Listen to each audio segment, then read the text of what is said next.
They came from the sky in gold-plated ships, shining like miniature suns, proclaiming themselves as gods. Their voices echoed across the Earth's networks, translated into every human language at once. They called themselves the Sarathi, towering, elegant beings with luminous skin and cold, calculating eyes. Their message was simple: kneel or be extinguished. It was laughable at first, until their greetings turned cities into ashes. In under a week, 23 major human settlements were wiped from the map. Entire populations incinerated. The Sarathi never touched the ground. They simply hovered above, unchallenged and untouchable, watching Earth crumble like it was just another failed experiment. They said they had been watching us for millennia, that we were created, molded, and observed. Nothing more than a forgotten prototype.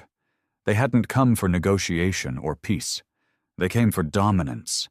The world's leaders fractured quickly. Some begged, some resisted. Most died. The militaries of Earth were powerless against their energy weapons and gravity-warping shields. We fired everything: missiles, railguns, even nukes. Nothing pierced their armor. Nothing scratched their ships. And so, Earth bowed. Not out of belief, not because we thought they were gods, but because there was nothing else left to do. Except, there was one last whisper of defiance, buried beneath miles of ocean and concrete. A ghost from humanity's darker days, shut down and forgotten because it was too dangerous, too unpredictable. The Havoc Dawn. A warship never sanctioned by any government. A rogue project built by a coalition of outlaw engineers, military defectors, and fringe scientists in the aftermath of the Third Resource War. It was illegal even to speak of it in some circles. Powered by a prototype core, using harvested dark matter, and equipped with weapons that could bend physics at the edges. It had never seen battle because no war had ever been worth the risk of unleashing it. Until now.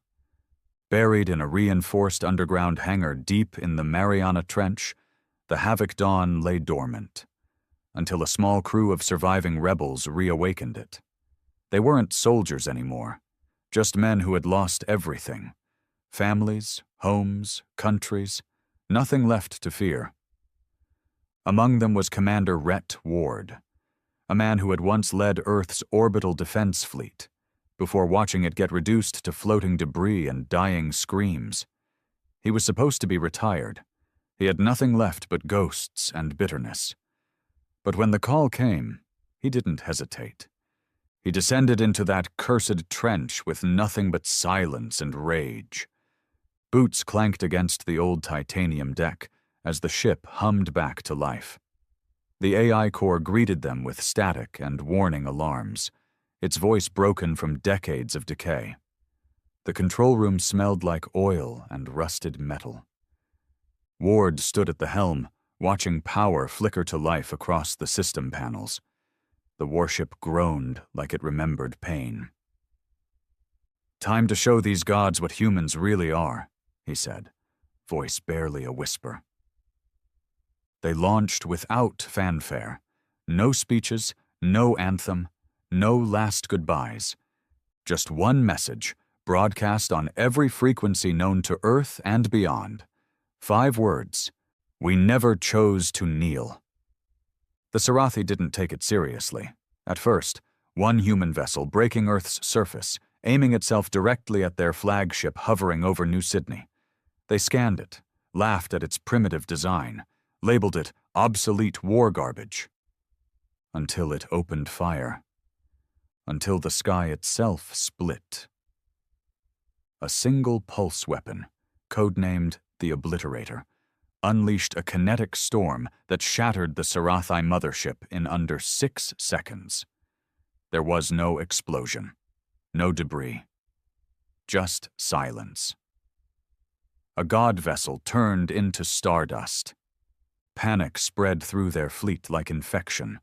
Their arrogance faltered. The gods bled for the first time. And humanity, bruised, broken, nearly forgotten, grinned. The silence after the Sarathi mothership exploded was almost unbearable. Commander Rhett Ward stood motionless, hands gripping the cold steel edge of the console, eyes fixed on the blank spot in the sky where their self-proclaimed divine vessel had been.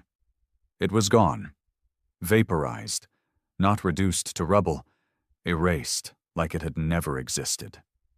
No one on the bridge spoke for a long moment. Even the AI systems inside Havoc Dawn paused, processing the impossibility of what they had just achieved. Ward didn't need confirmation.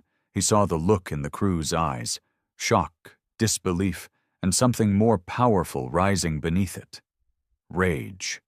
Justified rage. Finally, something they could aim it at. The Sarathi didn't understand what they had just triggered.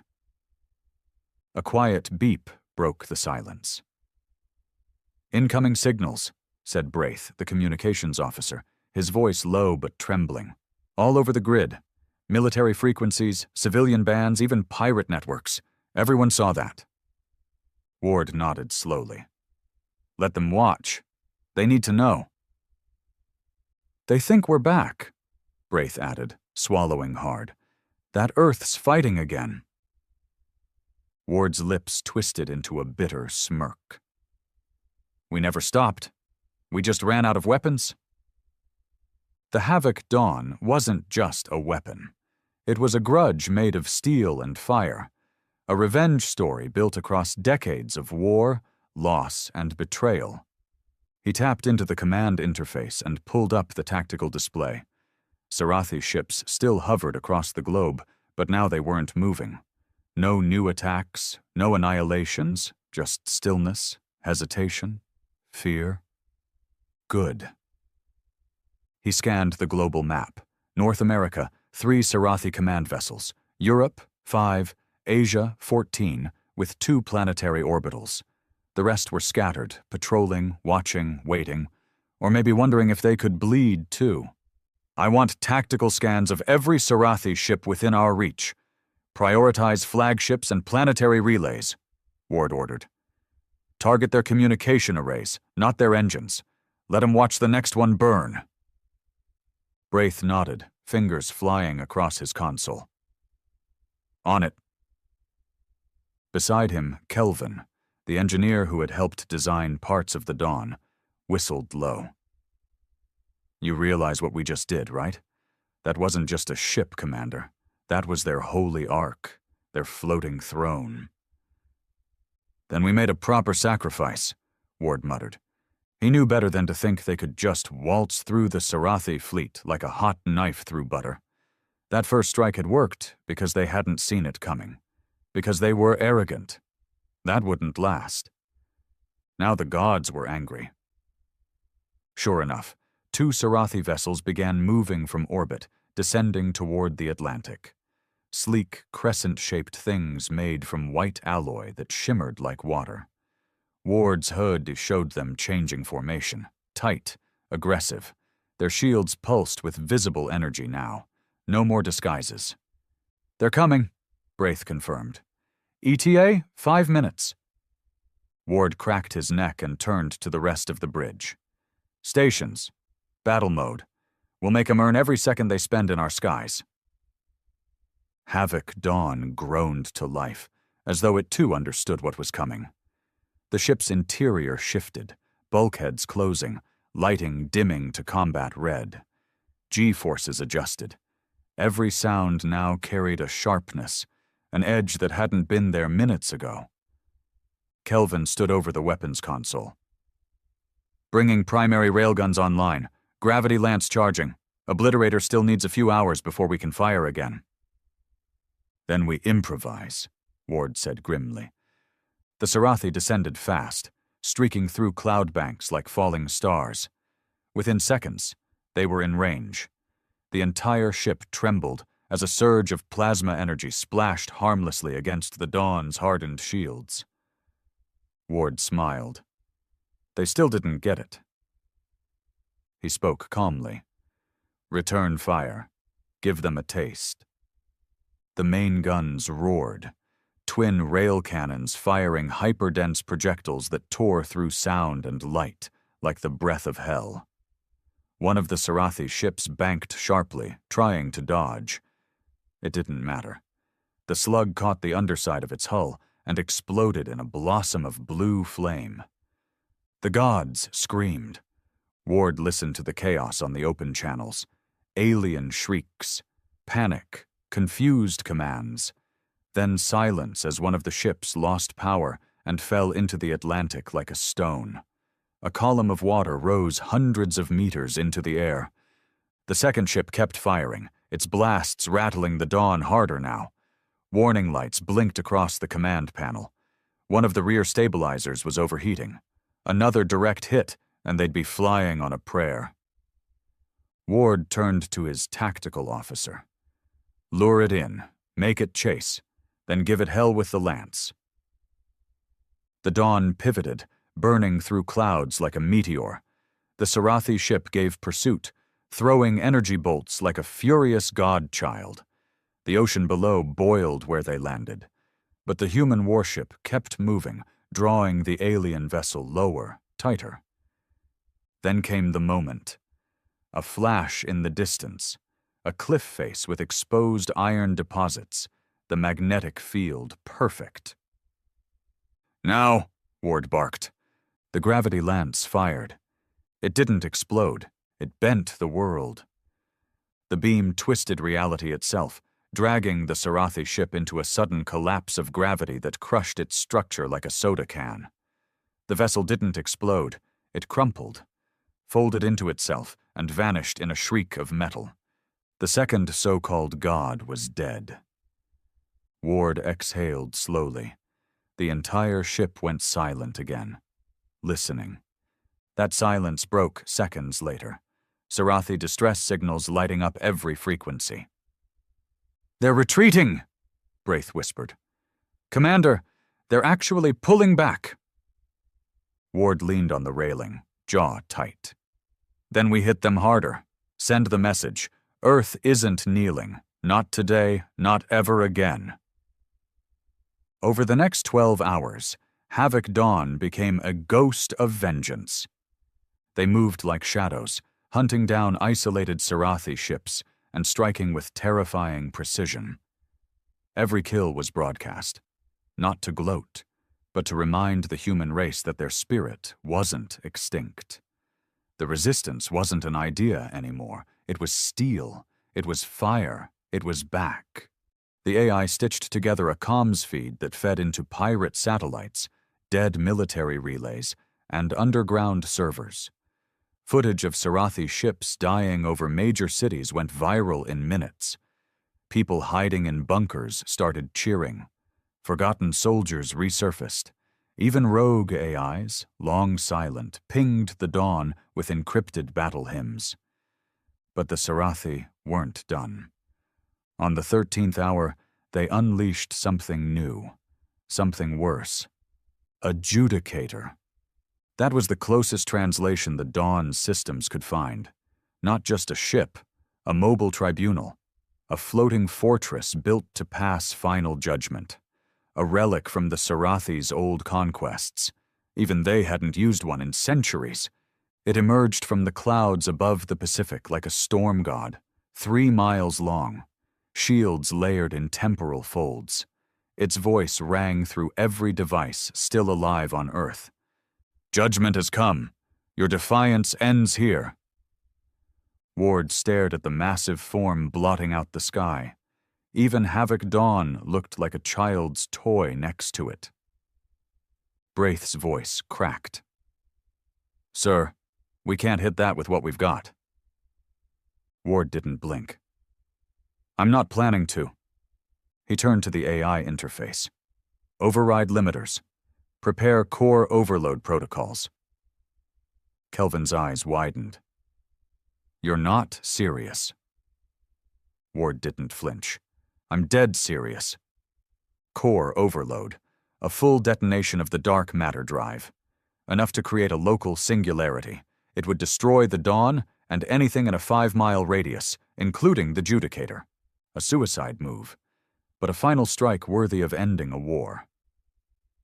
Braith stood up. There's another way. There's got to be. There isn't, Ward cut him off. That thing won't stop, not until Earth is ash. We end it now. The crew stood silent.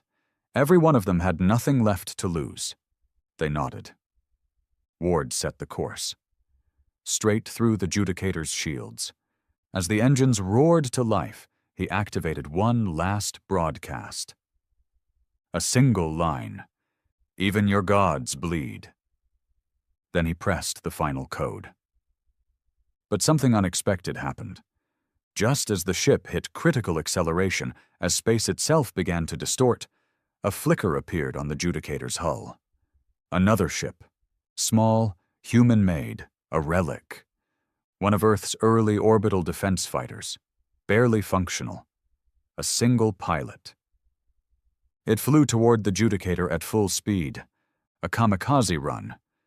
Before Ward could stop it, the relic slammed into the Judicator's outer deck, and something inside it detonated. A pulse of energy shot through the fortress. Not destruction. Something else. A feedback loop. The Judicator spasmed. Its shields flickered. And then, for the first time in Sarathi history, it began to fall. Ward stared, stunned. What the hell was that? He whispered. Braith blinked at his console. That was the Ardent Spear, old orbital fighter, prototype model. Who flew it? No ID, just a tag in the flight log, Braith replied. Codename, Ghostfather. Ward swallowed. He'd heard that name before. A pilot who'd lost everything in the first wave. Disappeared, presumed dead. Not anymore. Ward turned to the crew. Looks like we're not the only ghosts fighting. For a few seconds, the world stood still. Commander Ward watched the Judicator fall like a slow-motion avalanche. It wasn't a clean crash. The Sarathi fortress convulsed mid-air, a grotesque twist of metal and light. Its shields sputtered like dying stars, whole sections of the hull crumbling under stress it was never designed to endure. The sound, though distant, carried through Earth's thin cloud layer like a scream from the heavens. The Ardent Spear, that ancient Earth fighter, had punched a hole no human technology should have been capable of. And it wasn't just a physical breach. Something more had ruptured. Sarathi communications exploded into a storm of panic. They were broadcasting in tight, encrypted clusters, overlapping frequencies in a desperate scramble. Ward had no translator for their full dialect, but even without it, fear was universal. They were breaking. Get me visuals on the Judicator's core, Ward snapped, walking quickly to the forward display. Kelvin zoomed in the feed. What they saw didn't make sense. Deep inside the alien vessel, beneath layers of shattered armor and exposed machinery, there was something glowing. Not Sarathi tech. Not even recognizable as mechanical. It looked like dash. A containment cage? Braith murmured. What the hell is that thing? The object inside was floating, pulsing, alive in a way that metal shouldn't be. It throbbed with a dull blue light, encased in a sphere of energy. Every time the Judicator twisted or jolted, that cage remained still, like gravity meant nothing to it. Ward's stomach turned. Zoom closer. As the image clarified, they saw it. Inside that blue energy prison was a human being. Naked, gaunt, emaciated, hooked to tubes, his body hovering limply in some kind of stasis. He looked ancient and broken. Braith's voice cracked. That's a person. Kelvin's hands froze over the console. They're using him. As a power source? No, Ward said quietly. As a key. The Judicator's internal systems were hard linked to the cage. Biometric signatures, synaptic relays. That man, whoever he was the Judicator. He wasn't powering the machine. He was controlling it, or worse, it was feeding on him. "God damn it," Ward whispered. "That's why they kept calling themselves gods. They didn't become gods. They stole humanity to pretend to be." Kelvin paled. "You think they've done this before?" "Probably not just once. Probably not just to us."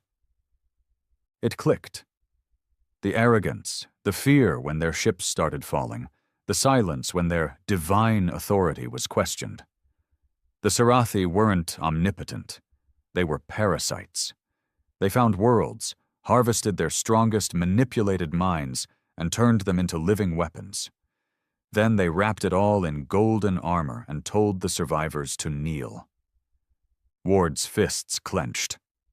"Track the core's stability. If that man dies, we lose the chance to learn what they really are." Braith nodded, working fast.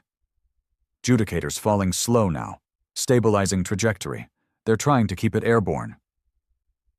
"Let them try." Meanwhile, Earth's surface was waking up.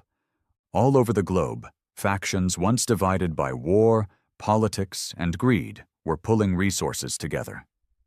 From the buried bunkers in Siberia to the solar farms of the Saharan wastes, old enemies were reactivating weapons caches and launching orbital scanners. The Havoc Dawn's assault had shown the truth. The gods weren't invincible. And now everyone wanted a piece of them. Pirate clans that had refused to choose sides were hacking Sarathi patrol routes. Rogue militaries started coordinating again, dropping old vendettas like rotting corpses. Even off-world colonies that had gone dark were sending encrypted signals. The message was clear. We fight now, or we die later. The Sarathi reacted with brutality. Within hours of the Judicator's collapse, they initiated a global purge. No more ultimatums, no more demands. Cities began vanishing. Tokyo, Sao Paulo, and Johannesburg, each wiped clean with orbital beams. Civilization itself trembled. Ward knew what was happening. The Sarathi had been humiliated. Now they were burning the world to erase the stain. "Sir," Braith said quietly, "New York's next." Ward closed his eyes. "Estimated time?" 15 minutes. He thought about all the people still trapped there, the refugees, the children, the injured. He made his decision fast. "We're going in." Kelvin flinched. "What?" "You heard me. New York, full speed. We'll intercept the fleet before they fire." "That's suicide. There are 6 ships above the coast, Commander." Ward's voice was stone. "Then we take out 6. He pushed Havoc Dawn beyond safe thrust limits, the ship groaning as if it were being torn from the inside. The clouds ripped apart as they shot westward, leaving sonic booms and vapor trails across the sky. Inside, lights flickered. Panels sparked. But no one said a word. They all knew the stakes. As they broke through the upper atmosphere above Manhattan, they saw it. 6 Sarathi destroyers in formation, glowing with weapon charge energy. Civilians below ran like ants, sirens blaring across broken streets. Ward growled, "Target Central Cruiser. Focus fire. Drop it hard." Havoc Dawn's primary railguns unleashed hell. The lead Sarathi ship never saw it coming. A double impact rocked its hull, splitting its outer ring. It spun out of control, crashing into its neighbor with a shriek of metal and light. 1 down. The other 4 turned instantly, unleashing concentrated plasma beams. One struck the Dawn's left flank, sending systems into a tailspin. Hull breach warnings lit the bridge. Kelvin shouted, "Core temperature rising. We can't take another direct hit." "Then make it count," Ward barked. "All forward weapons. Give them everything." The Dawn pivoted and launched a full barrage, mines, lances, and antimatter torpedoes in a synchronized arc. The sky turned into a fireworks display of annihilation. Another Sarathi destroyer went down, its engines erupting in a burst that consumed 2 nearby drones. But the cost was high. A second plasma blast tore through the Dawn's starboard engine. Sparks rained across the bridge. Consoles exploded. Braith slammed into the floor, his leg mangled. "I'm good. Keep firing." Ward gritted his teeth, blood running down his forehead. "Emergency power. Redirect to main cannons. Let's die on our feet." Then another miracle. A blip appeared on the radar. Then 3. Then 9. Small human fighters, custom-built, guerrilla style, strapped together with scavenged tech and suicidal courage, screamed into the airspace. "Reinforcements!" Kelvin gasped. Braith was laughing despite the pain. "Looks like someone lit the beacon. That's the Red Sun fleet, out of the old Kazakhstan wastes." And they weren't alone. More ships followed. Old military cruisers, repurposed transport freighters, even asteroid mining rigs outfitted with retrofitted weapons. Every surviving human faction that could fly, fight, or kamikaze was showing up. They didn't come for orders. They came for blood. The sky over New York became a battleground. Havoc Dawn kept firing until her barrels melted. Then they rammed one Sarathi vessel head-on, crushing its central core with brute force, before breaking away and climbing again. Ward's vision blurred. His ribs were broken. Blood covered the side of his face. But he kept moving. He had no choice. Humanity was watching. Earth was listening. Every act of defiance was rewriting the future. Suddenly, a voice crackled over the main comms channel. Not Braith, not Kelvin, not even Ward. It was the prisoner. The man inside the judicator. His voice was dry, ragged, like it hadn't spoken in years. But his words cut through the chaos. "You are not alone. I remember. My name is Elias Thorne. I was taken long ago. I was once human. They made me into this, but you reminded me." Ward froze. The Sarathi had taken him, manipulated his mind, turned him into a weapon. But he wasn't broken. He was waking up. "They fear you now. I can help, but I need a signal. Connect me to your ship. I will open them. From the inside." Ward looked to Braith, who was barely conscious but nodded. "Do it," Ward said. The link was established. And inside the judicator, something ancient and terrible broke free. The false gods screamed, and Earth began its reckoning. Inside the shattered husk of the judicator, Elias Thorne opened his eyes fully for the first time in 73 years. He didn't remember the details. Not all of them. His mind had been sliced apart and rewired too many times to hold on to a clean history. But what he did remember burned like fire under his skin. Earth, his wife, his son's face the day they took him, and the feeling of metal rods burrowing into his spine as Sarathi priests chanted in a language he was forced to learn while screaming. He had been their weapon, their prophet, their god. And now, because of a single human warship, he remembered who he really was. Pain seared through his nerves as the containment systems tried to hold him in place. But something had changed. The systems were weakening. The judicator's AI was failing, losing control of its captive throne. Elias didn't waste time. The signal from Havoc Dawn was like a hand reaching into the dark, and he grabbed it with everything he had left. It wasn't clean.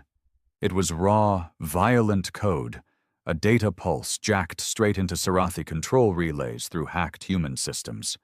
He wrote it, ripping through firewalls, bypassing synaptic filters. Within seconds, he was inside the Sarathi network. Inside them. And he was angry. Across the planet, Sarathi ships twitched mid-flight. Power grids surged. Comms went dead. Even the orbital relays blinked out, one by one. It wasn't just sabotage. It was possession. Elias had spent decades entangled with the very nerves of their civilization. Now, he used those connections like wires in a bomb. On board the Havoc Dawn, Commander Ward felt it immediately. The ship shuddered, not from damage but from a sudden feedback surge across all tactical feeds. Enemy ships began showing internal schematics, weak points, core locations, pilots, every vulnerability laid bare. "He's inside them," Braith gasped, staring at the screen. "He's in their systems." Kelvin blinked, awestruck. "That's not just hacking. He's gutting them." Ward didn't smile. Not yet. He leaned into the console and barked, "Prioritize strike targets based on Elias's feed. Focus on relay nodes and fleet command ships. If we cut their chain of command, they'll turn feral." Braith nodded. "Already mapping." Outside, the skies over Earth were changing. The remaining Sarathi ships had stopped moving in coordinated patterns. Many hovered still, stuttering in the air like puppets with tangled strings. Others turned on each other, unable to distinguish threat signals from internal ghost commands Elias had inserted. He was scrambling them from the inside out, but it wasn't enough. Ward saw it in the data. The Sarathi still had one last card. A weapon not yet deployed. He tapped the screen. "What is this signature? Deep orbit, above the equator." Kelvin frowned. It can't be." "What?" Ward snapped. "That's their exile fleet." Ward stiffened. "The one they said they never needed again?" "The same. Last recorded movement was centuries ago. They use it when a planet's considered irredeemable." "Total annihilation."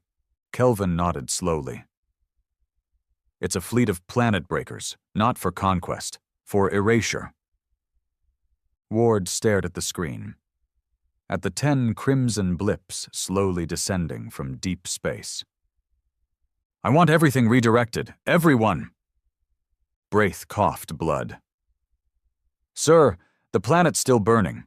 We have ground units fighting in Africa, Southeast Asia, hell, even the oceans. If we pull them now—" "There'll be no planet left to fight on if that fleet lands," Ward interrupted. "Call everyone. Pirates, rebels, colonies.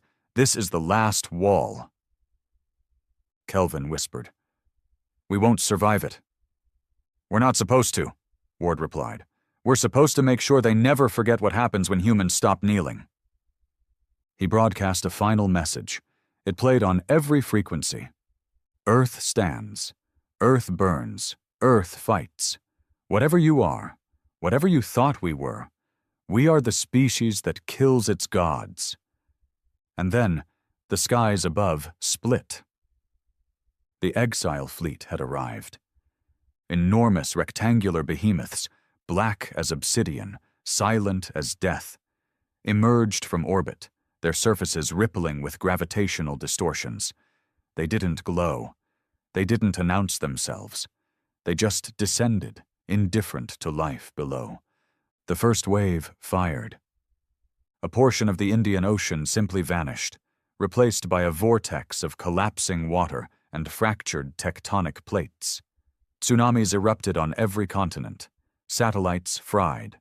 Light bent unnaturally. The earth groaned. Ward gripped the side rail. "That's just a warning." Then Elias's voice came through the comms, stronger this time. "I can stall them, but I need a signal amplifier. Something deep space, something old." Ward didn't hesitate. "There's only one left, the Pluto array, offline since the solar flare." Kelvin's face went pale. "That thing's in pieces. Debris field since the Exodus. Ward stared into space. Can you reroute it? Braith wiped blood from his mouth. We can try. If it works, Elias gets full reach. If not, Ward muttered. He burns out trying. The minutes that followed were chaos. Ground forces shifted focus, diverting every orbital platform's energy toward patching the Pluto signal. The Dawn moved into position to act as a carrier, focusing its core to bridge the frequency gap. Elias reached out again, this time in pain. They're resisting me. The exile AI... It's different. Colder. No ego. Just death. You don't need to stop it, Ward said, eyes cold. Just slow it down. And Elias did. He screamed into the Sarathi hive net like a banshee, flooding their systems with every scrap of human memory they had ever harvested. Children's laughter, battlefield terror, love letters, prison screams, and defiant last words. He used their own arrogance against them. They had stored those echoes as trophies. Now he turned them into viruses. One by one, the exile ships began glitching. Their weapons paused mid-fire. Their shields flickered. Not disabled, but distracted. Confused. It was enough. Human forces surged forward in the chaos. Fighters rammed command bridges. Freighters laced with explosives drove themselves into weak points. Even grounded militias fired salvaged ICBMs into low-orbit behemoths. It wasn't clean. It wasn't professional. But it was human. Ward piloted the Havoc Dawn directly into the belly of the lead exile ship. Inside, the architecture was nothing like the others. No control panels, no bridges, just chambers, endless halls filled with preserved corpses, humans, aliens, beings from worlds never known, all drained, all displayed, trophies. Gods don't make museums, Ward spat. He armed the core overload again. This time there would be no pulling back. Elias, he said softly, you ready to go home? The voice that answered wasn't sad or bitter. It was calm. I never left. Ward smiled. Then let's make it count. He fired the overload. The Havoc Dawn detonated inside the exile ship like a dying star, cracking it open from within. The resulting energy pulse knocked 3 more out of formation. Earth's sky burned with both ash and light. When it cleared, 5 of the exile ships were gone. 2 more spiraled into deep space, systems corrupted. The last 3 fled, retreated. And for the first time since they descended, the Sarathi were gone. Vanished. No surrender. No message. Just silence. Earth was in ruins. Millions were dead. But humanity had done the impossible. They had survived their gods. And in the rubble of what remained, people began to rise again. Ward's sacrifice was recorded. So was Elias's scream, now preserved as the voice that saved a species. Statues weren't built, not yet. But stories were told. And every child born after that year knew the same truth. When the sky falls and the stars claim to rule, there will always be one warship that remembers how to kill gods. The world didn't celebrate, not right away. When the last of the Sarathi disappeared into the black void of space, they didn't leave behind surrender documents or white flags. They didn't even leave corpses. Just silence. A silence so wide and thick it felt like the whole planet had been placed inside a vacuum jar and forgotten. Ash-covered continents. Cities lay in melted heaps of steel and concrete. The oceans had receded unnaturally in places, revealing sunken wreckage from wars no one even remembered.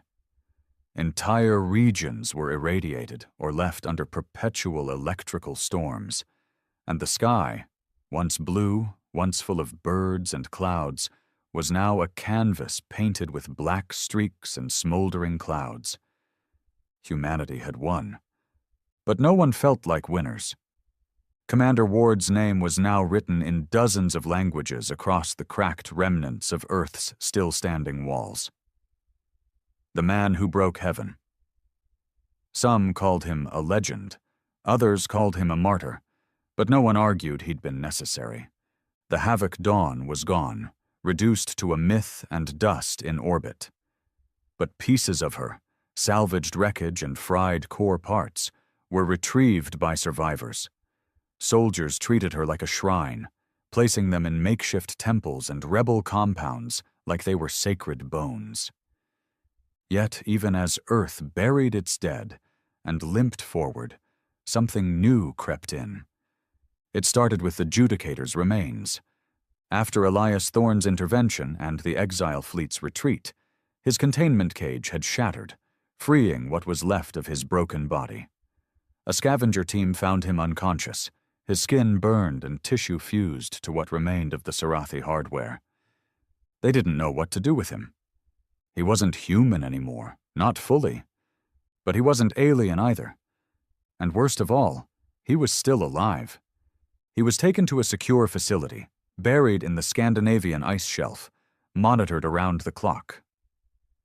Doctors tried to treat him, but his biology had changed. His blood carried nanostructures never before seen. His bones were layered in fiber carbon and something far older than human tech. He shouldn't have survived. But he did, and while he slept, he whispered. Names, codes, coordinates. Places the Sarathi never touched on Earth. Places they avoided. Places where things had been buried. That's when the Resistance Command sent in recon teams. Skeptical, tired, worn down to the bone, but curious. One of those places was deep in the Namib Desert, a zone the Sarathi never patrolled, not even when global control was theirs. It wasn't strategic, no water, no people, just sand and bones. The team landed in the middle of a salt-crusted basin, where they found something strange. A square of obsidian metal, 20 feet across, partially buried in sand. It was humming, not visibly, not loud, but the moment their boots touched the metal, their sensors went haywire. Heart rates spiked, blood pressure surged. One soldier began crying uncontrollably, another had a seizure. They called in a secondary team with psychic blockers and EMP casings. The square opened. Beneath it was a staircase carved into bedrock, descending for nearly 3 kilometers straight down. What they found at the bottom wasn't a base. It was a prison, not Sarathi. Older, walls lined with fossilized remains of alien species. None of them Sarathi, all twisted in agony. Symbols scorched into the stone, not written but burned with precision heat. In the center, a sphere of pulsing crystal. It didn't glow. It breathed, alive, watching, waiting. The soldiers didn't touch it. They weren't fools. They sealed the shaft, blocked the entry, sent word back to the High Command. Ward's replacement, General Lorne, read the report with trembling hands. "What the hell is this?" he whispered. A science officer near him said only 3 words. "Not Sarathi tech." Lorne stared at the final line of Elias Thorne's last whispered coordinates before he fell silent in his ice cell. They weren't the first gods. That changed everything. The war hadn't been a battle for domination. It had been a border skirmish on the edge of something bigger, something older. Ward had always believed the Sarathi were arrogant parasites who pretended to be divine. That was still true, but they hadn't invented the idea. They inherited it. And maybe they were running from it. Resistance intelligence started digging. Old Sarathi databanks retrieved from downed ships were decrypted, but half the files were missing, self-deleted during the retreat. What was left painted a disturbing picture. The Sarathi had once ruled more than 500 systems. Then something came, something they never named, only labeled in their records as the Unspoken. That's when their God program began. That's when they started fusing biology with weaponry, building judicators and harvesting rare specimens from every species they encountered. Not to conquer, but to survive. Their divinity was a shield, a lie told so loudly it might scare away the dark. It hadn't worked. Ward had died believing he had ended a tyranny. But in truth, he had kicked open a door the Sarathi had spent millennia trying to keep shut.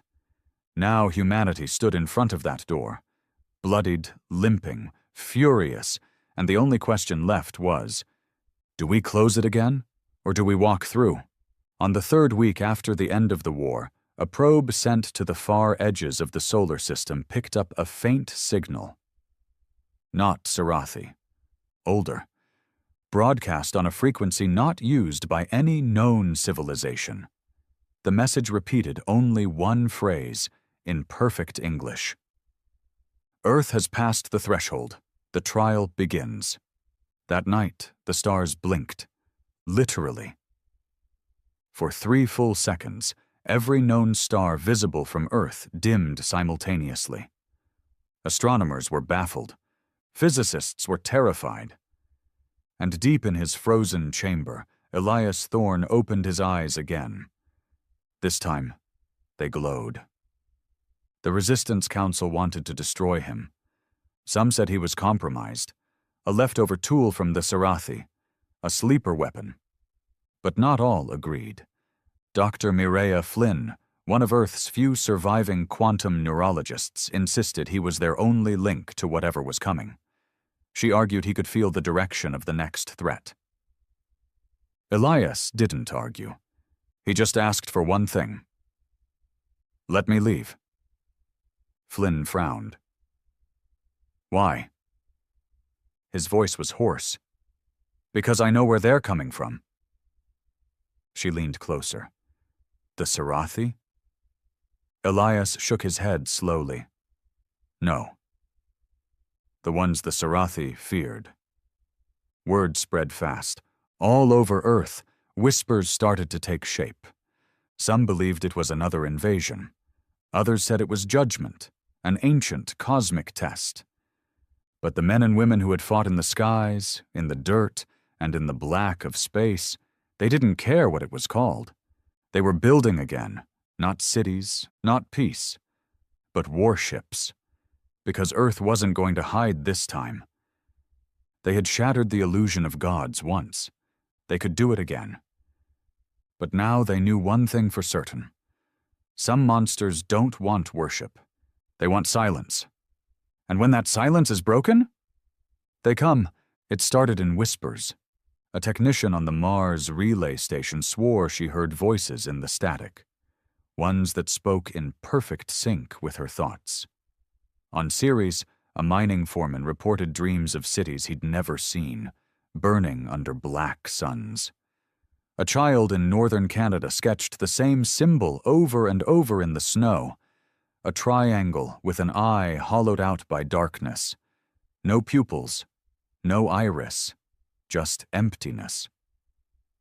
And then came the probe. It had been sent to the edge of the solar system after the war, a battered relic from the old days, repurposed with new code and layered with shielding. The idea was simple.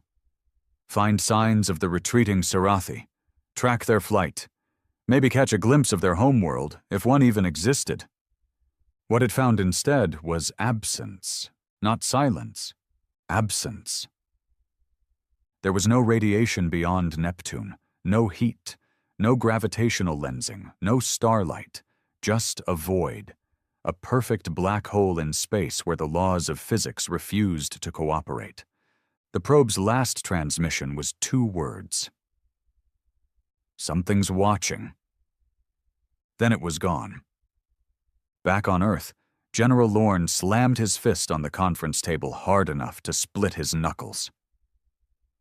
"We need more ships," he said through clenched teeth. "Bigger than the Dawn, faster, harder to trace, no more ceremony, just kill platforms." The Resistance heads, now calling themselves the Earth Defense Covenant, nodded.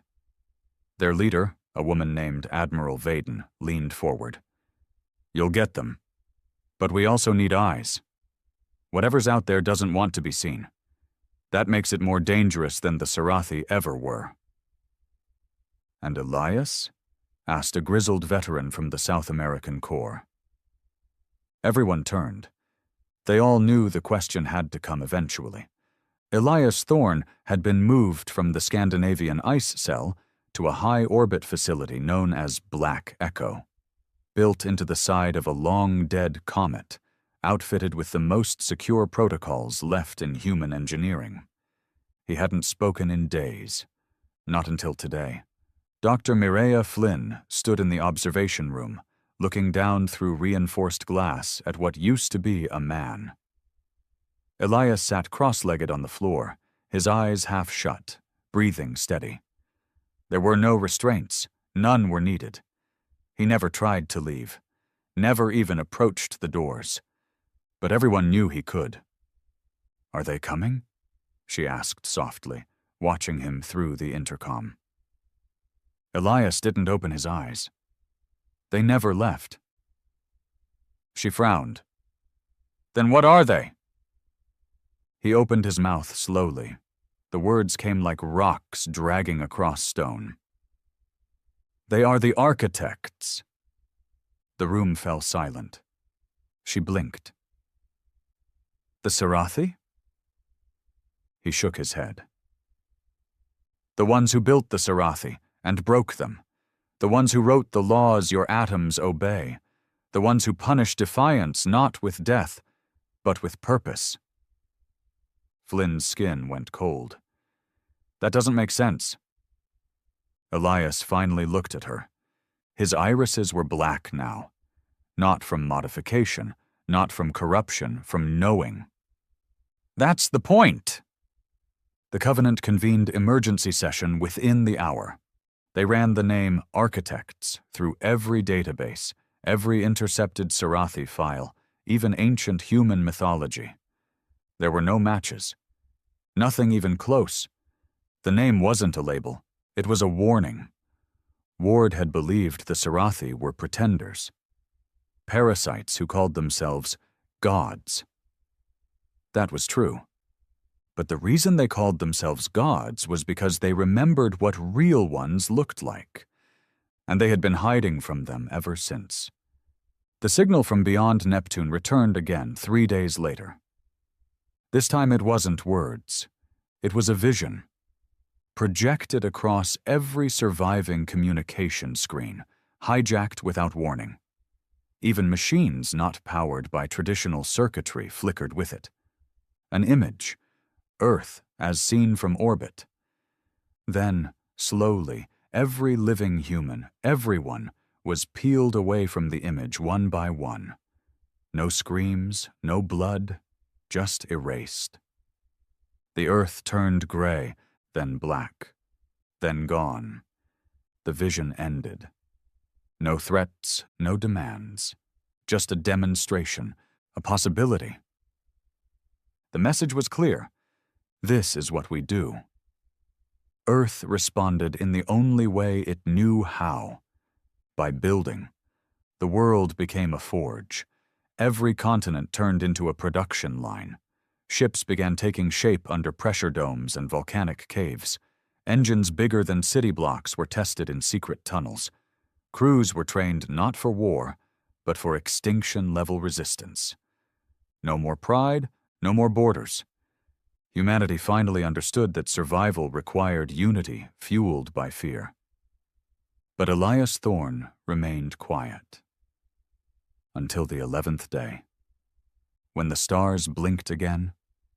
This time, just one, Alpha Centauri A, It dimmed for exactly 4.6 seconds.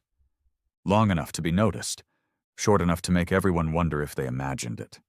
Elias stood at his reinforced cell wall and whispered, without prompting, "That was their knuckle."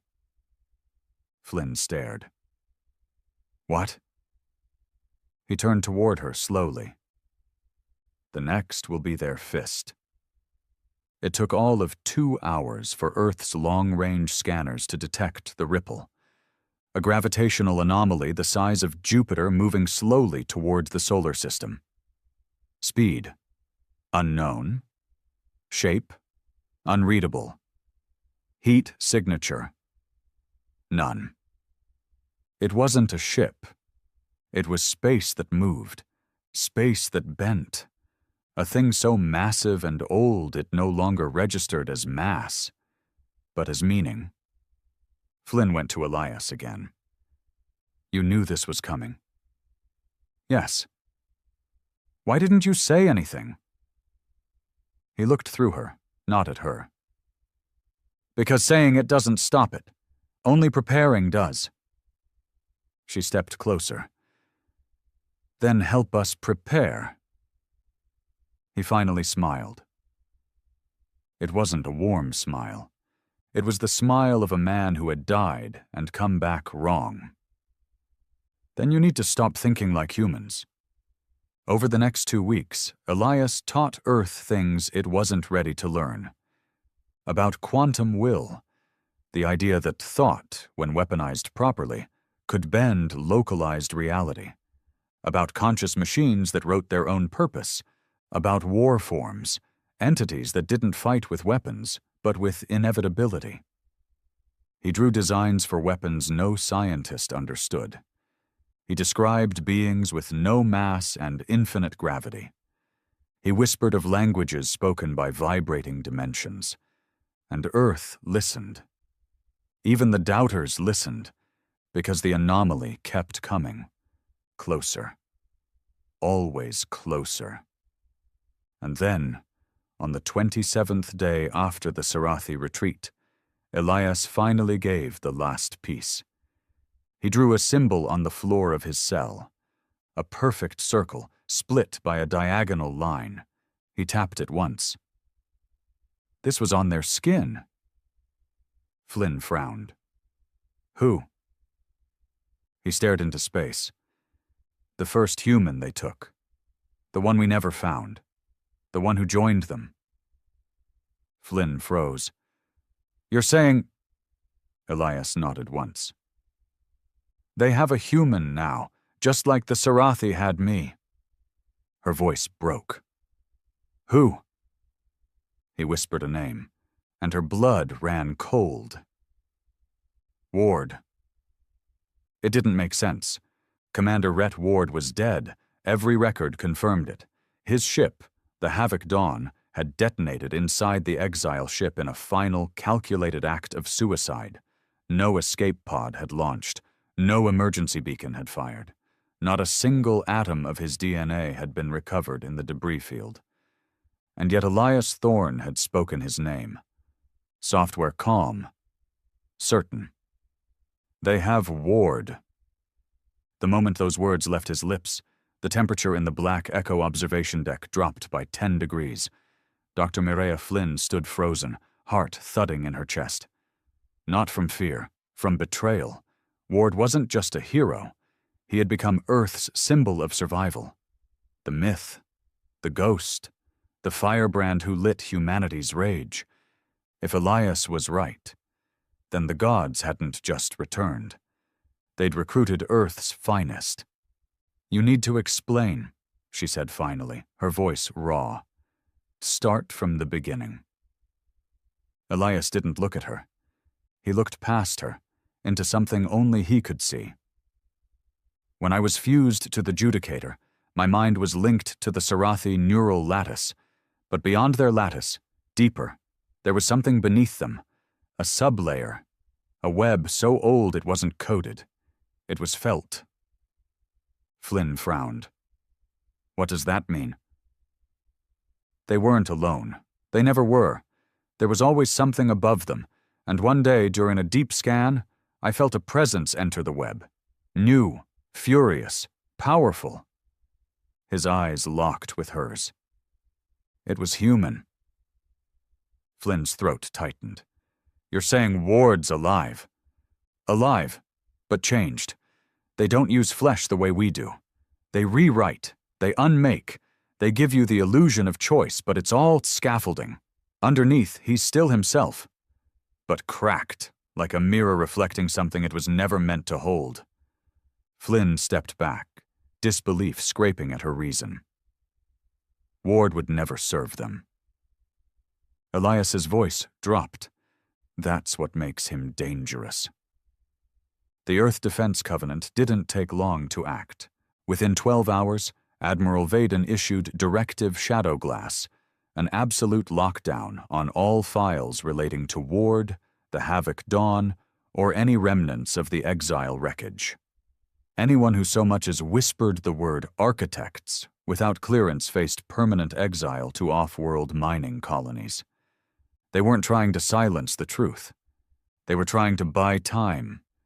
Because if Elias was right, then somewhere in deep space, the man who saved Earth might now be the weapon poised to destroy it. And then came the second signal. Not from the anomaly, but from within the solar system. An old comm frequency, coded in pre-war encryption, used only by Ward's personal team during the final resistance campaign. Only one message pulsed through. You left the door open. Location. Drifting asteroid field between Saturn and Uranus. Admiral Vaden immediately dispatched the Crucible, a stealth-class heavy frigate carrying a full platoon of elite operators and a team of psych-sensitive analysts. Flynn was assigned to oversee the mission. Elias Thorne would accompany them.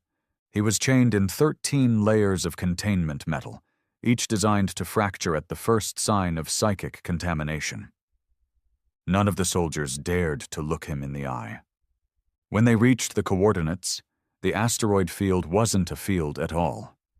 It was debris, metal, burned hulls of Sarathi vessels, dozens.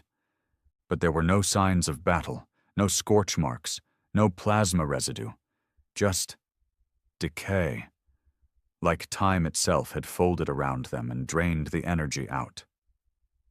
Then they saw the ship. It wasn't Sarathi, it wasn't human, it was both.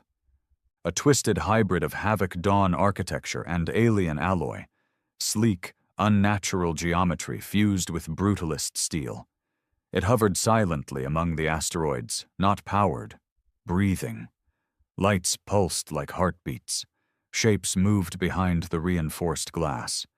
It had a name burned into its hull. Hymn of Ashes.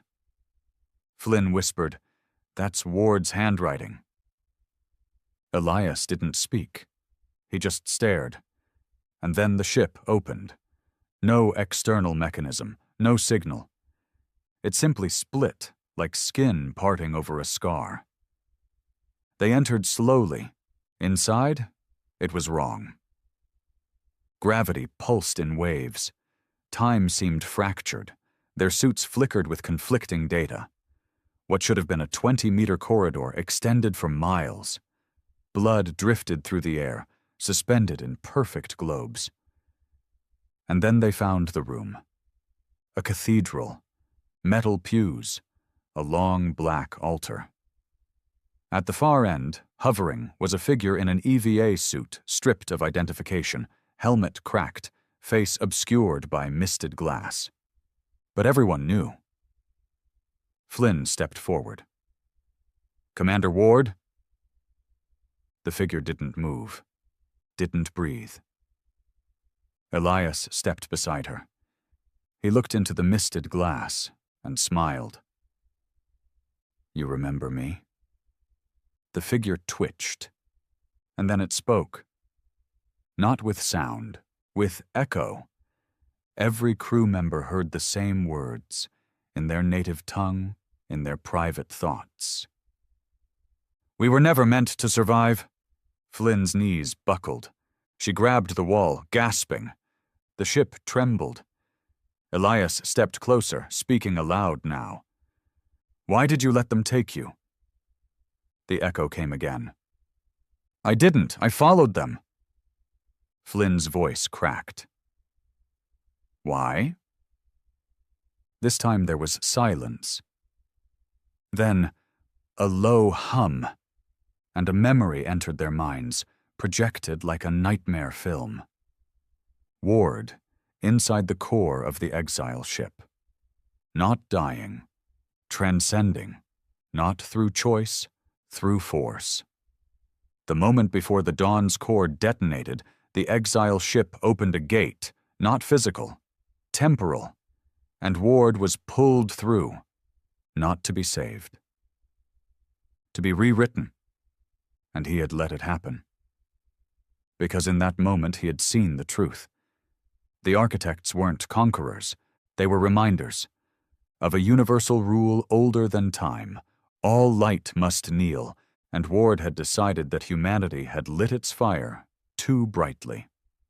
"I'm not your enemy," the voice said, echoing from the misted figure. "I'm your limit." Flynn whispered, "What do you want?" The answer came like a hammer. "Prepare them. I will return when the sky is right, and if they still stand tall, I will remind them what silence costs." The figure vanished, not walked, not dissolved, just ceased. The ship began to collapse. The crucible barely escaped the implosion. But Elias remained quiet the entire way back. Until Flynn finally asked, "Was that really him?" Elias stared at the stars. "It was what was left." She swallowed. "And the part they added?" He nodded. "That part's coming home." The sky cracked open on a Monday, not metaphorically, not as a warning. It tore, like fabric stretched beyond its limit, revealing something so vast it couldn't be measured, only felt.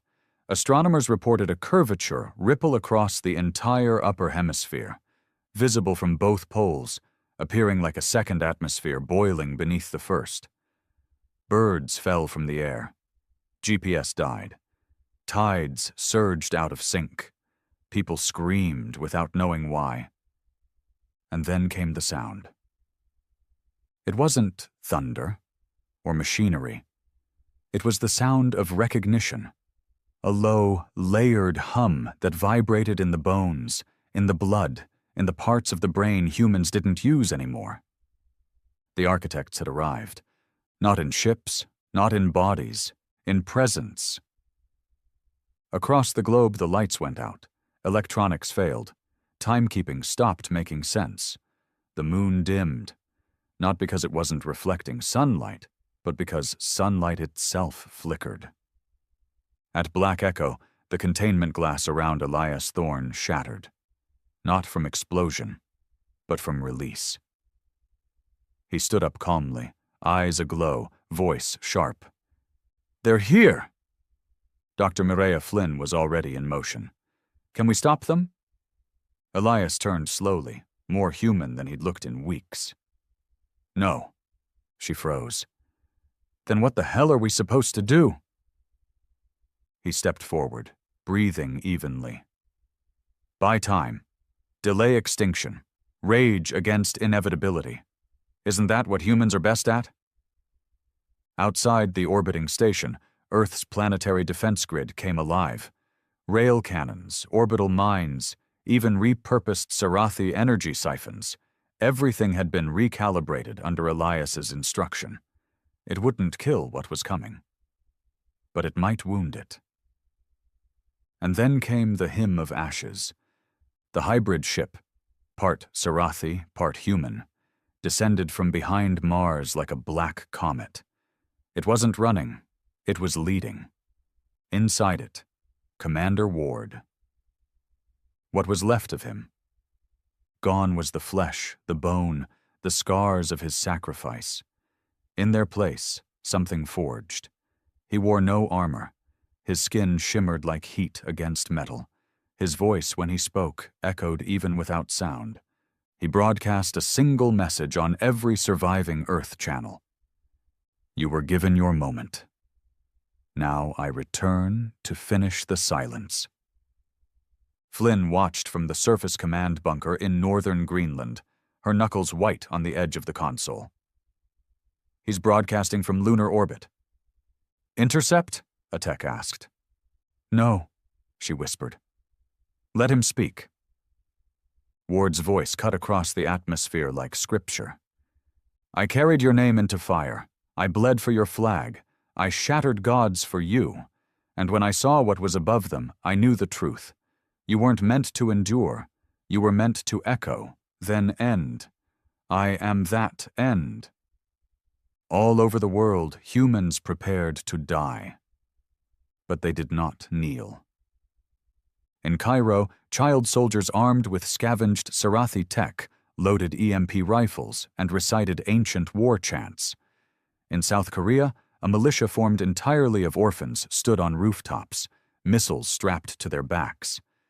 In Canada, tribes that had abandoned technology centuries ago prayed beside nuclear cores. Everyone stood, even knowing they could not win, because Earth had learned the oldest lesson. If you are going to fall, fall screaming. Then Elias Thorne stepped onto the transmission feed beside Flynn. He looked directly into the broadcast lens. Rhett, he said softly. Ward's image paused. Elias, you still remember who you were? I remember enough. Elias stepped closer. Then remember this. You never died. You were stolen. You were twisted into a reflection of a creature you would have fought. That's not power. That's failure. Ward didn't respond for a long moment. Then, do you still believe this species deserves to survive? Elias nodded. I believe survival isn't earned by perfection. It's earned by resistance. Ward closed his eyes. The sky split again, and the architect came. It wasn't a shape, it was a subtraction. A piece of the sky simply vanished, and in its place, absence, a moving void. Gravity bent, oceans rose, the core of the earth itself pulsed in revolt. Weapons fired, projectiles soared. The crucible launched its final payload, a solar destabilizer wrapped in a black hole fragment. It disappeared into the void without impact. Ward descended. The hymn of ashes burned the air. Cities buckled under its presence. Weather collapsed. Storms screamed. And then Elias Thorne left the planet. Not in a ship, in light. He rose from the bunker, his body igniting, becoming strands of energy. Flynn watched, screaming orders for launch crews, but it was too late. He was gone, streaming towards the void like a comet of human defiance.